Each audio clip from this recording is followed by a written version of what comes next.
ও যুবক, একটু চিন্তা করো, মরণ থেকে পালাবার কোনো উপায় নাই। ইদানিং কালে যত মরণের লাশ দেখি, বেশিরভাগ যুবকদের লাশ। গাড়ির নিচে যুবকের লাশ, পানির নিচে যুবকের লাশ। ও বাবা, দুনিয়া কিছুই না। আল্লাহর কাছে যদি নেক আমল নিয়ে যাও জান্নাত, আর যদি গুনাহগার হইয়া কবরে যাও জাহান্নাম। আল্লাহর নবী, রহমতের নবী আমার, জীবন ভর কান্না করেছেন, সাহাবায়ে কেরাম কান্না করেছেন। আবু বকর সিদ্দিক রাদিয়াল্লাহু তাআলা আনহু নামাজে দাঁড়ায় কাঁদতেছেন। ওমরে ফারুক জীবন কান্নায় কাটাইলেন। আল্লাহর আদালতে দাঁড়ায় কেমনে জবাব দিবেন? এরে নবীর উম্মতেরা, সাহাবায়ে কেরাম জান্নাতের সুসংবাদ পাইয়াও যদি কান্না করেন আল্লাহর আদালতে দাঁড়ানোর ভয়, তাহলে আপনার আমার গুনার কারণে কি পরিমাণ নত হয়ে কান্না করা দরকার, কি পরিমাণ আল্লাহর কাছে বিনয়ী হওয়া দরকার। অথচ আপনার আমার চোখে কোনো কান্না নাই, চোখে পানি নাই। দুনিয়ার ঘরে আগুন লাগলে পানি ছাড়া যেমন ঠান্ডা করা যায় না, গুনাহগারের জাহান্নামের আগুনও পানি ছাড়া ঠান্ডা হবে না। তবে দুনিয়ার আগুন যে কোনো পানি দ্বারা ঠান্ডা করা যায়, জাহান্নামের আগুন চোখের পানি ছাড়া ঠান্ডা করা যাবে না। ও আল্লাহর বান্দারা, ওই দুনিয়ার গরম সইতে পারি না, মশার কামড় সহ্য করতে পারি না। ওই অন্ধকার কবরে গুনাহ নিয়ে গেলে দুই পার্শ্বের মাটির চাপ কেমনে সহ্য করব? আল্লাহর আদালতে সূর্যের গরম কেমনে সহ্য করব? এরে নবীর আশিক উম্মতের দল, বালিশে মাথা লাগাই একটু চিন্তা করিও।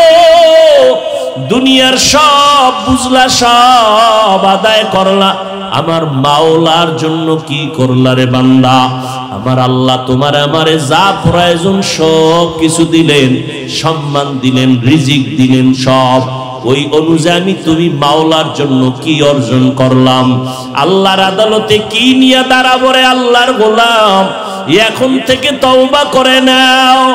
আদর্শের মানুষ হও, গুণের মানুষ হও, ওলামায়ে কেরামের কাছে যাও। ও যুবক, ও বৃদ্ধ বাবাজি, পর্দার আড়ালের মা বোনেরা, এখন থেকে তওবা করে নেন। আল্লাহর কাছে বিনয়ের সাথে বলেন, আল্লাহ, জীবনে যত অন্যায় করেছি, আমার অন্যায়ের খবর আমার মা বাবা ভাই বোন আপনজন কেউ জানে না। জানলে আমাকে আর অন্তর থেকে মোহাব্বত করতো না। আল্লাহ সব জানেন, এরপরেও আল্লাহ রাগ করে খানা বন্ধ করেন নাই, পানি বন্ধ করেন নাই, বরং আল্লাহ তওবার পথে ডাকতেছেন। আল্লাহর কাছে বিনয়ের সাথে বলো মুমিন, আল্লাহকে হাজির নাজির জেনে বলো, আল্লাহ, জীবনে যত অন্যায় করেছি আজকে থেকে তওবা করব। জীবনে আর নামাজ ছাড়বো না, দাড়ি কাটবো না, বেপরদায় চলবো না, নিজেও নবীর আদর্শ নিয়ে চলবো, নিজের আহাল পরিবারকেও চালাবো। ও আল্লাহর বান্দারা, নবীর তরিকা নিয়া আল্লাহর মুহাব্বতে চলার জন্য যদি অন্তর তৈরি হয়, হায়াতের মালিক আল্লাহ, রিজিকের মালিক আল্লাহ, ইজ্জতের মালিক আমার আল্লাহ। মরিয়া গেল আর নামাজ ছাড়বো না, দাড়ি কাটবো না, বেপরদায় চলবো না, মা বাবাকে কষ্ট দিব না, উলামায়ে কেরামের পরামর্শ নিয়ে নবীর সুন্নাত অনুযায়ী চলবো। তওবা করার মতো যদি কারো অন্তর তৈরি হয়, মুনাফিকি যদি না থাকে, খাঁটি তওবার নিয়তে দুটো হাত আল্লাহকে দেখায়া দেই। আয় আল্লাহ, আমাদের হাতগুলো কবুল করে নেন, তওবা কবুল করে নেন, তওবার উপরে মজবুত হইয়া চলার মতো তৌফিক দান করেন। নবীর আদর্শ নিয়া উলামায়ে কেরামের পরামর্শ মতে আদর্শ গুণের মানুষ হওয়ার তৌফিক দান করেন, আমিন।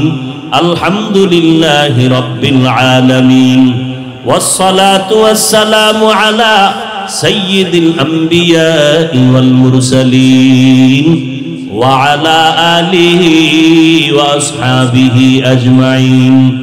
ইয়া আরহামার রাহিমিন, ইয়া আরহামার রাহিমিন, ইয়া আরহামার রাহিমিন। রব্বিরহামহুমা কামা রব্বায়ানি সগীরা। আল্লাহুম্মা ইন্নাকা আফুউন কারীম তুহিব্বুল আফওয়া ফাআফু আন্না। আল্লাহুম্মা ইন্না নাসআলুকা রিযাকা ওয়াল জান্নাহ ওয়া নাউযু বিকা মিন সাখাতিকা ওয়া গাযাবিকা ওয়ান নার। আল্লাহুম্মা ইন্না নাউযু বিকা মিনাল বারাসি ওয়াল জুনুনি ওয়াল জুযামি ওয়া সাইয়্যিল আসকাম। ও দয়ার মালিক, উলামায়ে কেরামের আয়োজনে আজকের এই মাহফিল, এই সম্মেলন কুদরতের দ্বারা কবুল করে নেন।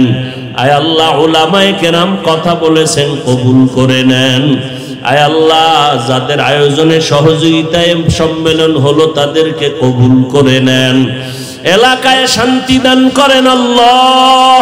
ঘরে ঘরে সুন্নতের বাতি জ্বালায়া দেন। সারা দুনিয়াবাসীকে মাফ করে দেন আল্লাহ। ফিলিস্তিনের মাজলুম মুসলমানের উপরে রহমত নাজিল করেন। ইসরায়েলের জালেম সহ সমস্ত জালেমদের জুলুম থেকে মুসলমানকে হেফাজত করেন আল্লাহ। বাংলাদেশ শান্তির দেশ বানায় দেন। আয় আল্লাহ, আমার দেশের শিশু কিশোর যুবক যুবতী যারা লেখাপড়া করে আয় আল্লাহ, আদর্শ বিধ্বংসী চরিত্র বিধ্বংসী লেখাপড়ার থেকে হেফাজত করেন। চক্রান্তকারীদেরকে আপনি কুদরতের দ্বারা হেদায়াত দান করেন। বাতিলের মোকাবেলায় আমাদের বিজয় দান করেন। উলামায়ে আহলে হকের বিজয় দান করেন। উলামা তোলাবা উম্মতের অন্তরে মুহাব্বত বাড়ায়া দেন। আয় আল্লাহ, আমরা যারা হাত তুলেছি মেহেরবানি করে দিনের খাদেম হিসাবে আমাদের কবুল করে নেন। আয় আল্লাহ, মিথ্যা মামলা থেকে চিরমুক্তির ব্যবস্থা সবাইকে করে দেন। আয় আল্লাহ, নবীজির রওজা মুবারক বাইতুল্লাহ জিয়ারতের ব্যবস্থা করে দেন। আয় আল্লাহ তাআলা, রিয়া হাসাদ কিবির দূর করে ইখলাস দান করেন। আমাদের মুরব্বী যারা দুনিয়ায় নাই তাদের জান্নাত দান করেন। আম্বিয়ায়ে কেরাম, সাহাবায়ে কেরাম, আউলিয়ায়ে কেরাম, আসাতিজায়ে কেরামদের মাকাম জান্নাতে বাড়ায়া দেন। আয় আল্লাহ, যারা বেঁচে আছেন দীর্ঘ নেক হায়াত দান করেন। আমাদের মা বাবা মুরব্বীরা সবাইকে দীর্ঘ নেক হায়াত দান করেন। আয় আল্লাহ, যারা অসুস্থ কুদরতের দ্বারা সুস্থতার নিয়ামত বাড়ায়া দেন। আয় আল্লাহ তাআলা, পরস্পরে মুহাব্বত বাড়ায়া দেন। প্রত্যেকটা সন্তানকে মা বাবার বাধ্যগত আদবওয়ালা বানায়া দেন। প্রত্যেক ছাত্রকে ওস্তাদের জন্য বাধ্যগত আদবওয়ালা বানায়া দেন। বেয়াদবিমূলক আচরণ থেকে আমাদেরকে হেফাজত করেন। আয় আল্লাহ তাআলা, আপনার খাস বান্দা হিসাবে আমাদের কবুল করে নেন। সারা দুনিয়ায় খেদমতের জন্য কবুল করে নেন। সমস্ত মাদ্রাসা মসজিদগুলো কবুল করে নেন। অন্যান্য শিক্ষা প্রতিষ্ঠানগুলো নবীর আদর্শে কবুল করে নেন। পর্দার আড়ালের মা বোনদের আবেদা বানায় দেন। সন্তানগুলো নেককার বানায় দেন। আয় আল্লাহ, যারা লেখাপড়া করে পরীক্ষার্থী কামিয়াবি দান করেন। আমাদের আহাল, আমাদের পরিবার, আমাদের জান মাল কুদরতের দ্বারা হেফাজত করেন। চলার পথে ইজ্জতের সাথে হেফাজত করেন। আয় আল্লাহ, নবীজির মোহাব্বতে আমাদের দিলের নেক আশা পূরণ করে দেন আল্লাহ। আয় আল্লাহ, মেহেরবানি করে সমস্ত পেরেশানি দূর করে দেন আল্লাহ রব্বুল আলামিন। সারা দুনিয়ায় ইখলাসের সাথে খেদমতের জন্য কবুল করে নেন। মুখালিফের মুওয়াফিক বানায় দেন। জাহিরি বাতিনি দুশমন থেকে হেফাজত করেন। সমস্ত মাখলুকাতের শারারাত থেকে হেফাজত করেন। আল্লাহুম্মা নাব্বির কুলুবানা বিনুরি মারিফাতিক। আল্লাহুম্মা তাহহির কুলুবানা আন গায়রিক। ইয়া আল্লাহু ইয়া আল্লাহু ইয়া আল্লাহ। আয় আল্লাহ, এলাকায় শান্তি দান করেন। আয় আল্লাহ, প্রত্যেকটা মানুষকে আদর্শ নবীর গুণের মানুষ বানায় দেন। পরস্পরে মোহাব্বত বাড়ায় দেন। সকল কামাই রুজি ব্যবসা চাকরি যারা করে হালাল ভাবে বরকত বাড়ায় দেন। হারাম থেকে হেফাজত করেন। পরমুখাফেক্ষি থেকে হেফাজত করেন। আয় আল্লাহ, আমাদের সকলকে আপনি মাফ করে দেন। সাল্লাল্লাহু তাআলা على خير خلقه محمد وعلى آله وأصحابه أجمعين آمين آمين آمين برحمتك يا أرحم الراحمين আল্লাহ পাক রব্বুল আলামিন বলেন আমার কাছে সব মানুষের কোনো মূল্য নাই, যারা গুণের মানুষ হবে তাদের অনেক মূল্য হবে। এদেরকে আমি আল্লাহ দুনিয়াতেও সর্বোচ্চ সম্মান দান করব, আখিরাতে আমি বিনা হিসাবে জান্নাত দান করব।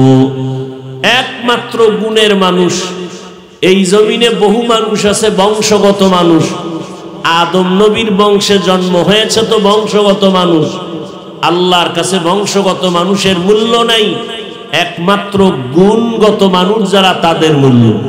তো গুণের মানুষ কারা? উদাহরণত বলা যায় এরকম যে যেই জিনিসটা বানানেওয়ালা যেই কাজের জন্য বানায় ওই কাজ হলো ওই বস্তু বা ওই জিনিসের গুণ। যেমন মাইকওয়ালা মাইক বানানোর সময় বানাইলো আওয়াজটা দূরে যাবে, তাহলে মাইকের গুণ হলো আওয়াজ দেওয়া। বাতিওয়ালা যখন বাতি বানাইলো মূল কাজ হলো বাতির আলো দিয়া অন্ধকার দূর করা, তাহলে বাতির গুণ হলো আলো দেওয়া। যেই বস্তুটা যেই কাজের জন্য বানায় ওই কাজ হলো ওই বস্তুটার গুণ। মাইকওয়ালা মাইক বানাইলো কেন? আওয়াজ দেওয়ার জন্য। বাতিওয়ালা বাতি বানাইলো কেন? আলো দেওয়ার জন্য। বলেন তো মাইকের গুণ কি? আওয়াজ দেওয়া। বাতির গুণ আলো দেওয়া। তাহলে যেই জিনিসটা যেই কাজের জন্য বানায় ওই কাজ হলো ওই জিনিসের গুণ। মাইক বানাইছে আওয়াজ দেওয়ার জন্য, মাইকের গুণ আওয়াজ দেওয়া। বাতি বানানেওয়ালা বানাইলো আলো দেওয়ার জন্য, বাতির গুণ আলো দেওয়া। পাখাওয়ালা পাখা বানাইছে বাতাস দেওয়ার জন্য, পাখার গুণ বাতাস দেওয়া। যদি মাইক আওয়াজ না দেয় সবাই বলবে মাইক ফেলে দাও, এটা গুণের মাইক না। বাতি যদি আলো না দেয় বলবে বাতি ভেঙ্গে ফেলো, এটা গুণের বাতি না। আল্লাহ মানুষ বানাইছেন কেন? যেই কাজের জন্য যেই জিনিস বানানো হয় ওই কাজ হলো ওই জিনিসের গুণ, ওই বস্তুটার গুণ। আল্লাহ মানুষ কেন বানাইছেন এটা আপনারা সবাই জানেন।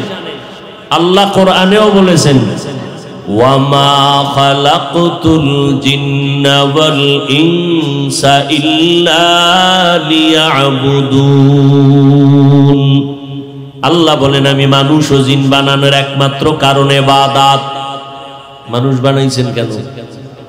কথা বলেন। কার ইবাদত? ইবাদত আল্লাহর। আমরা অনেকে মনে করি ইবাদত মানে সারা রাত জায়নামাজে বসে থাকা, সারা দিন রোজা রাখা, তাসবিহ টানা। না, দুনিয়ার সব কাজই ইবাদত যদি বান্দা আল্লাহর জন্য করে, নবীর তরিকায় করে। ব্যবসা করবেন তাও ইবাদত, চাকরি করবেন ইবাদত, লেখাপড়া করবেন ইবাদত। হতে হবে আল্লাহর সন্তুষ্টির জন্য, নবীর তরিকায়। মন গড়া করলে হবে না। নবীর তরিকায় ব্যবসা করবেন ইবাদত, নবীর তরিকায় ঘুমাবেন তাও ইবাদত। আর নবীর তরিকা বাদ দিয়ে যদি নামাজও করেন কাজ হবে না। একজনে মাগরিবের নামাজের 3 রাকাত ফরজে দাঁড়াইয়া 3 রাকাতের শেষ রাকাতে চিন্তা করে বেজোর পরে লাভ কি, 2টা সেজদা বাড়াইয়া আল্লাহরে আরেকটু খুশি করে 4 রাকাত বানায় দিই। তো 4 রাকাত পরে ফেললো, 2টা সেজদা আল্লাহর জন্যই দিল। বলেন নামাজ হবে? 1 রাকাত বাদ যাবে না পুরাটাই? পুরাটাই বাদ। চালাকি কেন করলা? দাঁড়াও, দাঁড়ায়া নতুন ভাবে কানে ধরো, কানে ধরে তওবা করো। নবীর তরিকা ছাড়া যে কাজ হবে এটা আল্লাহর আদালতে কবুল হবে না। এজন্য আপনি নবীর তরিকায় ঘুমাবেন তাও ইবাদত, নবীজির তরিকায় খানা খাবেন তাও ইবাদত। মক্কার মানুষগুলো ছিল চরিত্রহীন, এদের চলাফেরার কোনো লাইন নাই, এদের কোনো উঠা বসার কোনো আদর্শ নাই। রহমতের নবী এসে উম্মতকে আদর্শ শিক্ষা দান করলেন, গুণের মানুষে রূপান্তরিত করলেন। এরে নবীর আশিক, আল্লাহ বলেন আমি মানুষ বানাইছি একমাত্র আমার ইবাদতের জন্য। তো ইবাদত তুমি কেমনে করবা? মন গড়া করলে ইবাদত হবে না।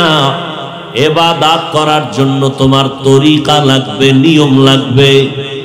নিয়মটা জানার জন্য লাগবে তোমার কোরআনের ইলম। কি লাগবে? কোরআনের ইলম লাগবে, জ্ঞান লাগবে। কোরআন শিখিয়া বান্দা ইবাদতের নিয়ম জানিয়া ইবাদত করো। মানুষ আল্লাহ বানাইছেন ইবাদতের জন্য, এজন্য মানুষের গুণের নাম ইবাদত। আল্লাহ পাক বলেন বান্দা তুমি যদি ইবাদত করো তো তুমি গুণের মানুষ। তবে ইবাদতটা যদি শিখতে চাও কোরআন ধরো, হাদিস ধরো। আপনি বলবেন আমি কোরআন বুঝি না, হাদিসও পড়তে জানি না। সমাধানটা কি? বলে কোরআন হাদিস জাননেওয়ালা উলামায়ে আহলে হকের সংস্পর্শে যাও। উলামায়ে কেরামের মাধ্যমে কোরআন শিখো, কোরআন বুঝো, হাদিসের ব্যাখ্যা শিখিয়া ইবাদতের নিয়ম জানিয়া ইবাদত করে নাও। তখন তুমি হইবা গুণের মানুষ।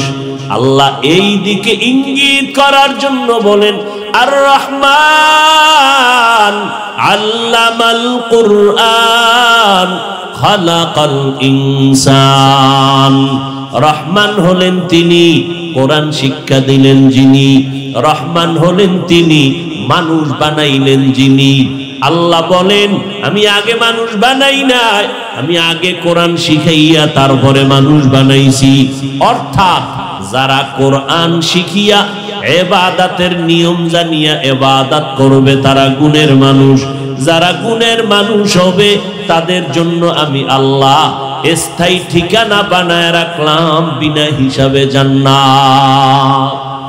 আতিনা ফি দারে দুনিয়া না হাসান, আতিনা ফি দারে উকবানা হাসান, ইয়া গিয়াসাল মুস্তাগীসিন ইহদিনা লাফতিখারা বিল উলুমে ওয়াল গিনা। এতক্ষণ কথার দ্বারা কি বুঝলাম?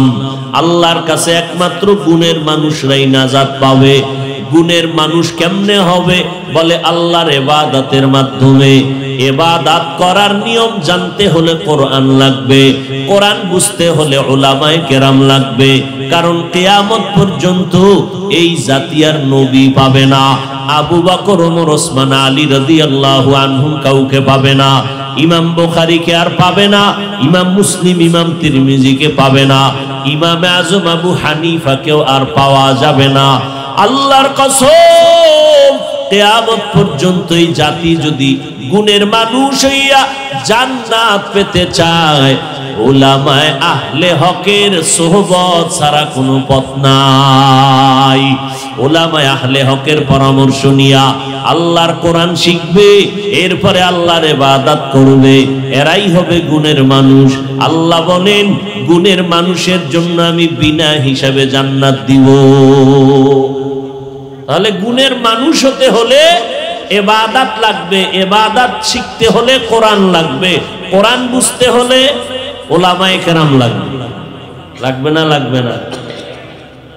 কিন্তু ষড়যন্ত্র বড় কঠিন, ষড়যন্ত্র বড়ই কঠিন। কেমন চক্রান্ত আর ষড়যন্ত্র! মাঝে মাঝে দেখা যায় সব মানুষ তো আর খারাপ না। ডিসি সাহেব তার ডিউটির চেয়ারে বসে কোরআন শরীফ পড়তেছেন, তো ডিসি সাহেব চাকরি নেওয়ার পরে আলাদা কি কোরআন শিক্ষা করলেন? না। তো আপনি কোরআন শিখলেন কই? কই যে ছোটবেলা আব্বা আম্মা মক্তবে পাঠাইতেন, মক্তবে গিয়া কোরআন শিখে ফেলেছে। বর্তমানে মক্তব নাই বললে চলে। বাংলাদেশে দাঁড়াইয়া কোনো বেঈমান বলে নাই মক্তব বন্ধ করে দাও। এমন চক্রান্ত করেছে যে মক্তব বন্ধ করে দাও বলা লাগে নাই, মক্তব অটোমেটিক বন্ধ হয়ে গেছে তাদের চক্রান্তের কারণে। বলে কেমনে? ফজরের আজান দিতে যখন মুয়াজ্জিন সজাগ হয়, ঘরের আম্মাজান সজাগ হয় বাচ্চাকে স্কুলে পাঠাবার জন্য। কথা ঠিক নেই? তাহলে মক্তব নাই। আর মক্তবে এখন পড়া না পড়ানোর সুযোগ না থাকার কারণে কোরআন থেকে অনেক দূরে। এখন যদি বলা হয় কোরআনের অনেক দাম, শিখতেই হবে, গুণের মানুষ হতে হলে টাইম কই? সকালে স্কুল, জোহরের পরে আবার কোচিং, মাগরিবের পরে আবার নিজের ঘরের পড়া, কালকে ক্লাসে শোনাতে হবে হাতের লেখা। কোরআন শিখার টাইম নাই। খুঁজে টুইজে একটা টাইম বাইর করছে আসর থেকে মাগরিব, যেই সময় বাচ্চাদের খেলাধুলার টাইম। ওই সময় মুয়াজ্জিনের বলছে আমার বাচ্চাটারে কোরআন শিখাইবেন 1 ঘন্টা। তো মুয়াজ্জিন সাহেব আল্লাহর মোহাব্বত নিয়ে কোরআন শিক্ষা দেওয়ার দরদ নিয়ে গেছে। তো বাচ্চা তো একদিন বসে টইসে ভাল লাগে না, পরের দিন নাই, খেলতে গেছে। ঘরের থেকে বলে কি করার হুজুর কাইলেন? তো হুজুর কালকে গেছে, নাই। এভাবে ঘুরতে ঘুরতে সন্তানের আর লেখাপড়া হয় না, কোরআন শিখা হয় না। কারণ খেলাধুলার টাইম বেছে নিয়েছে কোরআন শিখার জন্য। অথচ আল্লাহর শুকর, পৃথিবীতে কোরআনের মতো সহজ কোনো ভাষা আর একটাও নেই। কোরআন শিখতে লাগে 20 দিন। কয়দিন? 20 দিন, মাত্র 20টা ঘন্টা। সুযোগ আছে, রমাজান আসতেছে, রমাজানে 1 ঘন্টা করে প্রতিদিন টাইম দিবেন। টাইম তো নাই, খুব ব্যস্ত রমজানে। ঘুমের আগে 1 ঘন্টা দিবেন, তারাবির পরে। না হয় সাহারি খাইয়া 1 ঘন্টা টাইম দিবেন। মাত্র 20 রোজায়, 20টা রোজায় তেলাওয়াত কোরআন শিখবেন। এরপরে চালু করার জন্য আরো সময় লাগাবেন। কোরআনটা ধরার জন্য পড়ার একটা যোগ্যতা হবে 20 দিন ইনশাআল্লাহ। কোরআন শিখেন, দেখবেন মজা কাকে বলে। কোরআন শিখেন, একদিন অর্থ পড়তে পারবেন, আরো মজা লাগবে। অর্থ জানলে নামাজে দাঁড়াবেন, আরো তৃপ্তি হবে। আজ আমাদের কোরআন থেকে বঞ্চিত সমাজ। কয়জনার সন্তান ঘরের ভিতরে ফজরের পরে সূরা ইয়াসিন তেলাওয়াত করে? কয়জনার ঘরে কোরআন তেলাওয়াত হয়? রহমত আসবে কি করে ঘরের মধ্যে? স্ত্রী আর স্বামী ঝগড়া, সন্তান মা বাবার মাঝখানে ঝগড়া, দ্বন্দ্ব এতটাই দ্বন্দ্ব যে অস্ত্র দিয়া জবাই করার মতো ধৃষ্টতা পর্যন্ত হয়ে যায়। এজন্য আজীবনের জন্য মনে রাখতে হবে, আদর্শ মানুষ হওয়ার জন্য একমাত্র ব্যবস্থা আল্লাহর কোরআনের শিক্ষা ছাড়া কোনো পথ নেই। এখন অনেকে বলবেন তো স্কুল কলেজ কি বন্ধ হয়ে যাবে? না। একজন বড় আলেম, তাকে প্রশ্ন করা হয়েছিল যে আপনারা যদি দেশ পরিচালনা করেন তখন কি সিনেমা হল বন্ধ করে দিবেন? তো ওই আলেম বলেছিলেন না, সিনেমা হল বন্ধ হবে না। এখন নর্তকীদের নাচ গান হচ্ছে, যখন দিন অনুযায়ী মানুষকে পরিচালনা করা হবে তখন ওখানে বয়ান চলবে, কোরআনের আওয়াজ চলবে। হাফিজি হুজুর রহমতুল্লাহ আলাই এই জবাব দিছিলেন। তাহলে স্কুল বন্ধ হবে না, কলেজ বন্ধ হবে না। আপনারা এখানে অনেক যুবকরা বসা, আমি সব মাহফিলেই বলি যে আপনাদের মতো যুবক স্কুল কলেজে পড়ে, জীবনেও মাদ্রাসায় পড়ে নাই, এরকম ছাত্র ছাত্রী 5 ওয়াক্ত নামাজি আছে না নাই? তাহলে স্কুল খারাপ বলবো কেন? হ্যাঁ, ওখানের পরিবেশ খারাপ। এজন্য যেই পরিবেশ ভালো তার সাথে সম্পর্ক রাখতে হবে। সৎসঙ্গে স্বর্গবাস, অসৎসঙ্গে সর্বনাশ। বাস গাড়িতে লেখা থাকে অনেক সময়, দেখবেন ধূমপান নিষেধ। দেখছেন নি কখনো? ধূমপান নিষেধ লেখার পরও বাসে কেউ ধূমপান করেনি। বাধা দিলে ধোঁয়াটা আমার দিকে মারে, বলে আমার টাকা দিয়ে খাই, তোমার বাবার কি? মসজিদে লেখা আছে ধূমপান নিষেধ, বলেন কেউ করে? বাসে লেখা আছে ধূমপান নিষেধ, এরপরও করে। টাকা না থাকলে ধার করে করে। হেল্পার, কন্ট্রাক্টর, ড্রাইভার গোষ্ঠী শুদ্ধ বিড়ি টানে। মসজিদে লেখা নাই ধূমপান নিষেধ, কেউ করে না। বরং মসজিদের আঙ্গিনায় গেলেই পকেটে হাত দেয়, টুপি খুঁজে, বিষয়টা কি? বিষয় কি? পরিবেশ। সোহবতে সালে তোরা সালে কুনাদ, সোহবতে তলে তোরা তলে কুনাদ। স্কুলে পড়ো বাধা নাই, কলেজে পড়ো বাধা নাই। এরে যুবক আল্লাহর গোলাম, তুমি ডাক্তার হও ধন্য, ইঞ্জিনিয়ার হও কোনো বাধা নাই।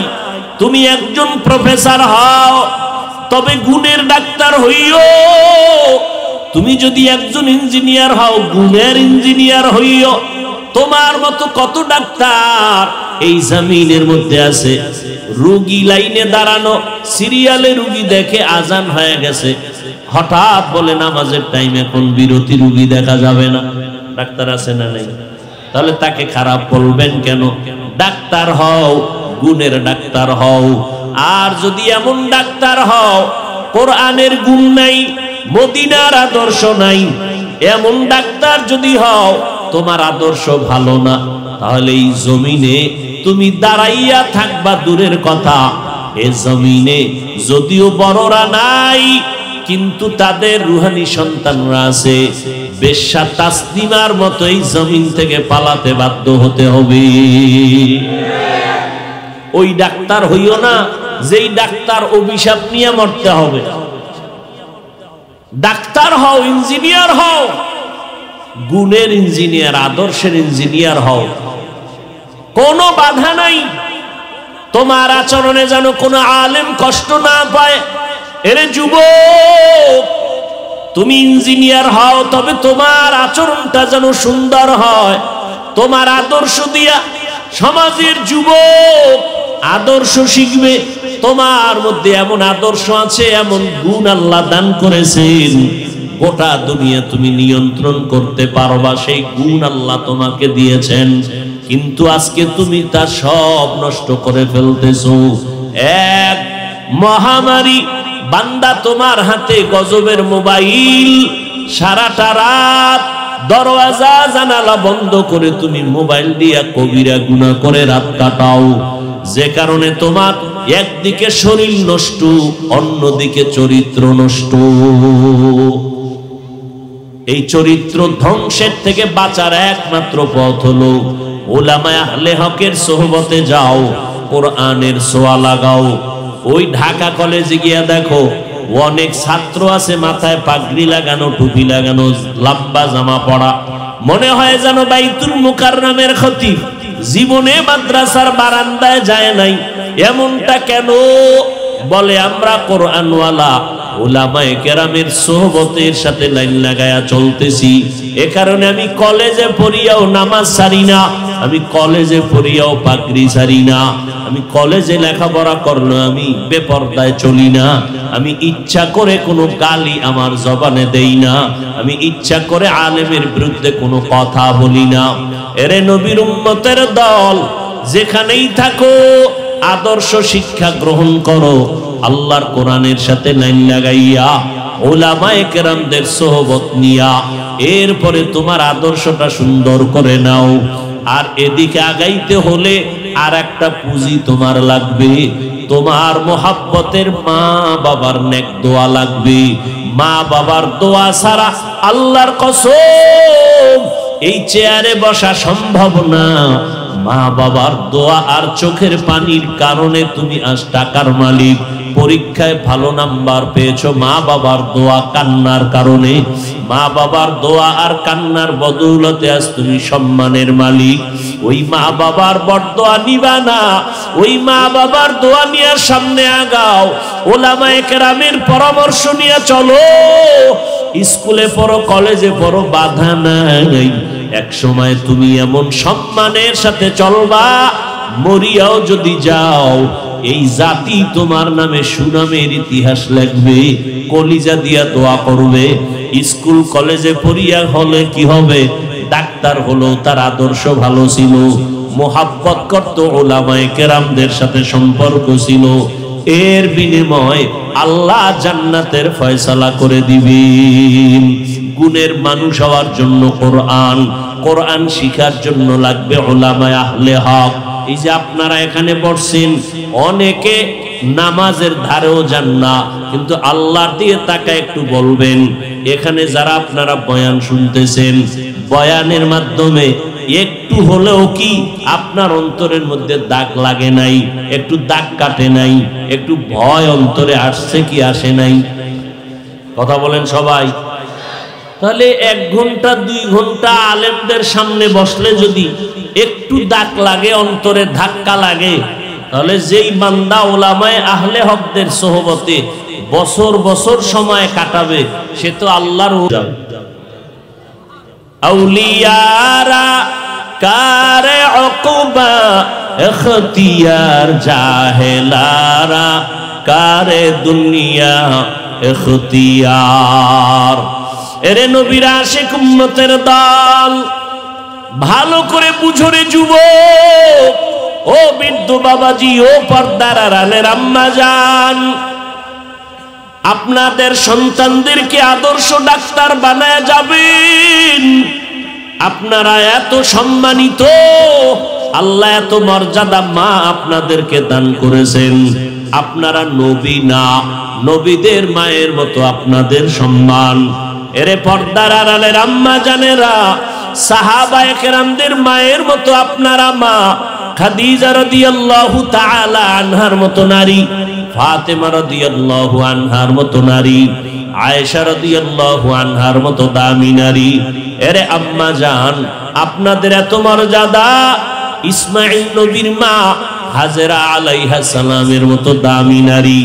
আপনারা ঈসা নবীর মা মারিয়াম আলাইহা সালামের মতো দামি নারী। এই ফেরাউন বেঈমান আল্লাহর সাথে চ্যালেঞ্জ দিয়া নিজে খোদা দাবি করলো। আল্লাহ পাক তার ঘরে তার আপন স্ত্রী, নাম কি? আসিয়া। আল্লাহ তাকে ঈমানের দৌলত দিয়েছেন। রহমতের নবী বলেন, জান্নাতের ময়দানে আমি নবীর সাথে আসিয়ার সাথে বিবাহের বন্ধন হয়ে যাবে।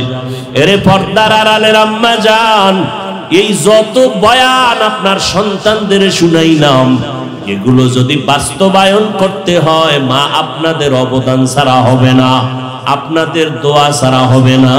এই দুনিয়ায় যত সন্তান ভালো হয়েছে মায়ের অবদানের কারণে। এজন্য ইমাম গজালি রাহমাতুল্লাহি আলাইহি বলেন, পৃথিবীতে প্রত্যেকটা সন্তানের জন্য প্রাথমিক শিক্ষিকা হলো তার আদর্শের মা। মা সন্তানকে যা শিখাবে তাই শিখবে। এরে পর্দার আড়ালের আম্মা জানেরা, আপনার মতো কত মা এখন ওই জমিনে আছে, 5 ওয়াক্ত নামাজ পড়ে, স্বামীর মাল হেফাজত করে, সন্তানগুলোকে আদর্শওয়ালা বানানোর চেষ্টা করে। এরে আম্মা জান, আপনি কেন পারবেন না? এখন থেকে তৈরি হয়ে যান, আল্লাহর দরবারে দোয়া করেন, তওবা করেন পিছনের গুনাহ থেকে। ও বৃদ্ধ বাবাজি, আপনার মতো কত বুড়ারা হাতে লাঠি নিয়া আল্লাহর ঘরে যায় 5 বেলার নামাজ পড়ে, নামাজ ছাড়ে না। আপনি কেন পারবেন না? নবীর তরিকা মানিয়া চলবেন।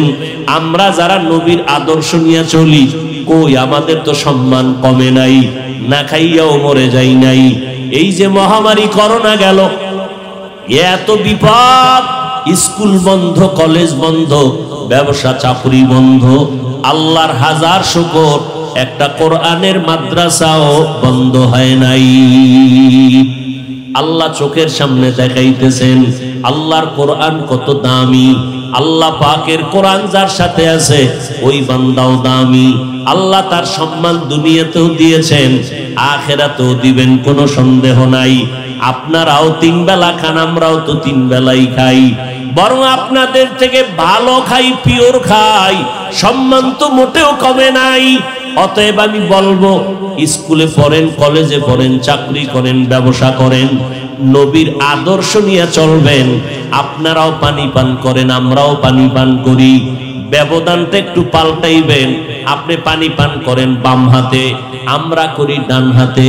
আপনি পানি আধা লিটার এক টানে পান করেছেন, আমরাও কিন্তু আধা লিটার পান করেছি, তবে 3টা শ্বাস দিয়ে করেছি নবীর তরিকায়। যদি আপনাকে বলি ভাইজান আপনি ডান হাতে পানি পান করেন, আপনি আমাকে প্রশ্ন করেন বাম হাতে করলে অসুবিধা কি? আমি যদি আবার পাল্টা প্রশ্ন করি ডান হাতে পানি পান করলে অসুবিধা কি, তখন আপনি বলেন হুজুরেরা বেশি কথা বলে। আপনারা বয়ানের শেষে বাসায় যাবেন, আমিও বাসায় যাব, গিয়া সবাই ফ্রেশ হবেন, আমিও ফ্রেশ হব। ফ্রেশ মানে বাসায় গিয়ে আপনি হাত পা চেহারাটা ধুইবেন, এই তো এই কামটা আমিও করব। ব্যবধানটা কি? আমি ওযু করে ফেলবো, আপনার কোনো সওয়াব হবে না, আমার সওয়াব হবে। আপনিও হাত ধুইবেন, চেহারা ধুইবেন, পা ধুইবেন, ওযুর নিয়ত নাই, ওযুর তরিকাও নাই।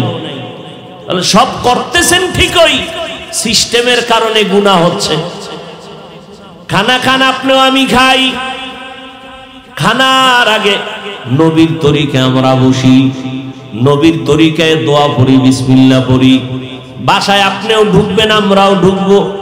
আপনি ঢুকতে গিয়া খেয়াল করবেন না কোন পা দিয়া ঢুকলেন।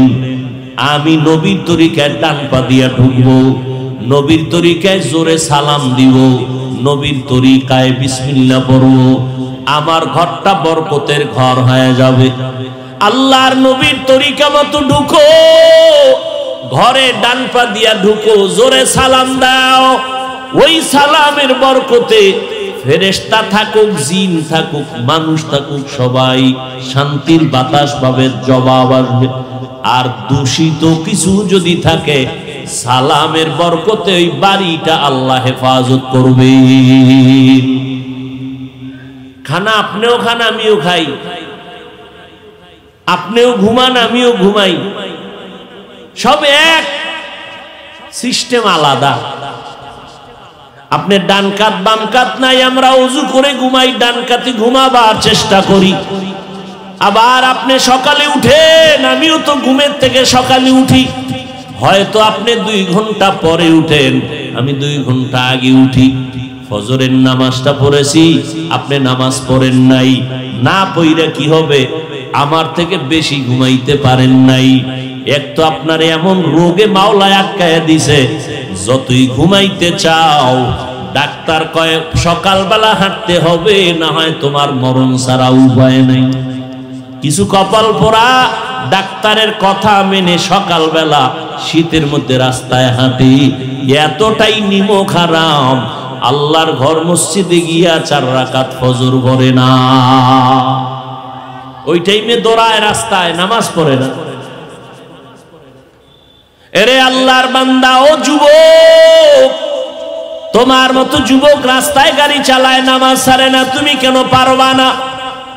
তোমার মতো যুবক নদীর মধ্যে মাছ ধরে, নামাজ ছাড়ে না, তুমি কেন পারবা না? তোমার মতো যুবক সন্তান জমিনে কৃষি কাজ করে, নামাজ বাদ দেয় না, তুমি কেন পারবা না? মদিনার নবী বলেন, ক্বালান নবিয়্যু সাল্লাল্লাহু আলাইহি ওয়া আলিহি ওয়াসাল্লাম, বাইনাল আবদি ওয়া বাইনাল কুফরি তারকুস সালাহ। পয়গম্বর বলেন, মুমিন আর বেঈমানের মধ্যে ব্যবধান হলো নামাজ। বেঈমানেরা নামাজ পড়ে না, মুমিন যারা তারা নামাজ কখনো ছাড়ে না।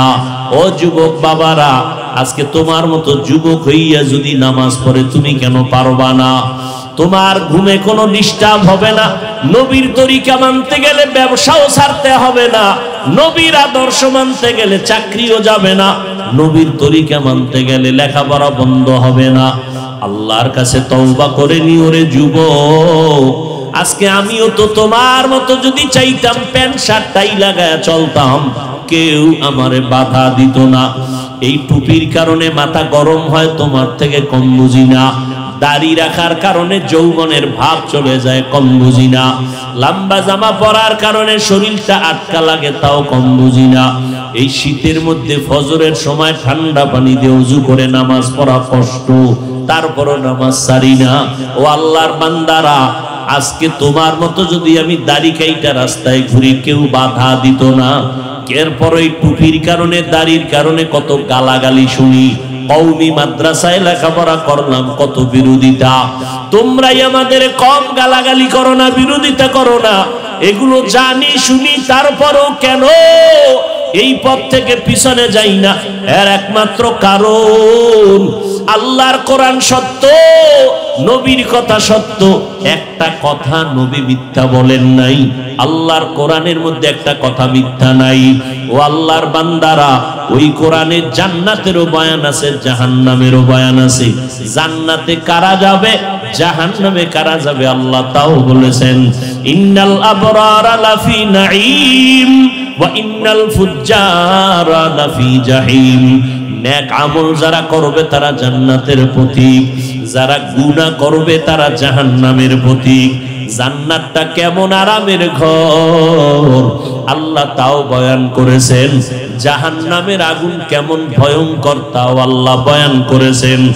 দুনিয়াতে আজকে সূর্যের গরম সহ্য করতে পারি না। বিজ্ঞানীরা বলে জমিন থেকে 9,30,00,000 মাইল উপরে সূর্য। দিনের বেলা ছিল, রাতের বেলা নাই, এরপরও কেন এত গরম, এত ঘাম? ফ্যানের বাতাস ছাড়া বসতে পারি না, ঘুমাতে পারি না। ও যুবক, একটু চিন্তা করো, মরণ থেকে পালাবার কোনো উপায় নাই। ইদানিং কালে যত মরণের লাশ দেখি, বেশিরভাগ যুবকদের লাশ। গাড়ির নিচে যুবকের লাশ, পানির নিচে যুবকের লাশ। ও বাবা, দুনিয়া কিছুই না। আল্লাহর কাছে যদি নেক আমল নিয়ে যাও জান্নাত, আর যদি গুনাহগার হইয়া কবরে যাও জাহান্নাম। আল্লাহর নবী, রহমতের নবী আমার, জীবন ভর কান্না করেছেন, সাহাবায়ে কেরাম কান্না করেছেন। আবু বকর সিদ্দিক রাদিয়াল্লাহু তাআলা আনহু নামাজে দাঁড়ায় কাঁদতেছেন। ওমরে ফারুক জীবন কান্নায় কাটাইলেন। আল্লাহর আদালতে দাঁড়ায় কেমনে জবাব দিবেন? এরে নবীর উম্মতেরা, সাহাবায়ে কেরাম জান্নাতের সুসংবাদ পাইয়াও যদি কান্না করেন আল্লাহর আদালতে দাঁড়ানোর ভয়, তাহলে আপনার আমার গুনার কারণে কি পরিমাণ নত হয়ে কান্না করা দরকার, কি পরিমাণ আল্লাহর কাছে বিনয়ী হওয়া দরকার। অথচ আপনার আমার চোখে কোনো কান্না নাই, চোখে পানি নাই। দুনিয়ার ঘরে আগুন লাগলে পানি ছাড়া যেমন ঠান্ডা করা যায় না, গুনাহগারের জাহান্নামের আগুনও পানি ছাড়া ঠান্ডা হবে না। তবে দুনিয়ার আগুন যে কোনো পানি দ্বারা ঠান্ডা করা যায়, জাহান্নামের আগুন চোখের পানি ছাড়া ঠান্ডা করা যাবে না। ও আল্লাহর বান্দারা, ওই দুনিয়ার গরম সইতে পারি না, মশার কামড় সহ্য করতে পারি না। ওই অন্ধকার কবরে গুনাহ নিয়ে গেলে দুই পার্শ্বের মাটির চাপ কেমনে সহ্য করব? আল্লাহর আদালতে সূর্যের গরম কেমনে সহ্য করব? এরে নবীর আশিক উম্মতের দল, বালিশে মাথা লাগাই একটু চিন্তা করিও। দুনিয়ার সব বুঝলা, সব আদায় করলা, আমার মাওলার জন্য কি করলা রে বান্দা? আমার আল্লাহ তোমার আমারে যা প্রয়োজন সব কিছু দিলেন, সম্মান দিলেন, রিজিক দিলেন, সব ওই অনুযায়ী আমি তুমি মাওলার জন্য কি অর্জন করলাম? আল্লাহর আদালতে কি নিয়ে দাঁড়াবো রে আল্লাহর গোলাম? এখন থেকে তওবা করে নাও। আদর্শের মানুষ হও, গুণের মানুষ হও, ওলামায়ে কেরামের কাছে যাও। ও যুবক, ও বৃদ্ধ বাবাজি, পর্দার আড়ালের মা বোনেরা, এখন থেকে তওবা করে নেন। আল্লাহর কাছে বিনয়ের সাথে বলেন, আল্লাহ, জীবনে যত অন্যায় করেছি, আমার অন্যায়ের খবর আমার মা বাবা ভাই বোন আপনজন কেউ জানে না। জানলে আমাকে আর অন্তর থেকে মোহাব্বত করতো না। আল্লাহ সব জানেন, এরপরেও আল্লাহ রাগ করে খানা বন্ধ করেন নাই, পানি বন্ধ করেন নাই, বরং আল্লাহ তওবার পথে ডাকতেছেন। আল্লাহর কাছে বিনয়ের সাথে বলো মুমিন, আল্লাহকে হাজির নাজির জেনে বলো, আল্লাহ, জীবনে যত অন্যায় করেছি আজকে থেকে তওবা করব। জীবনে আর নামাজ ছাড়বো না, দাড়ি কাটবো না, বেপরদায় চলবো না, নিজেও নবীর আদর্শ নিয়ে চলবো, নিজের আহাল পরিবারকেও চালাবো।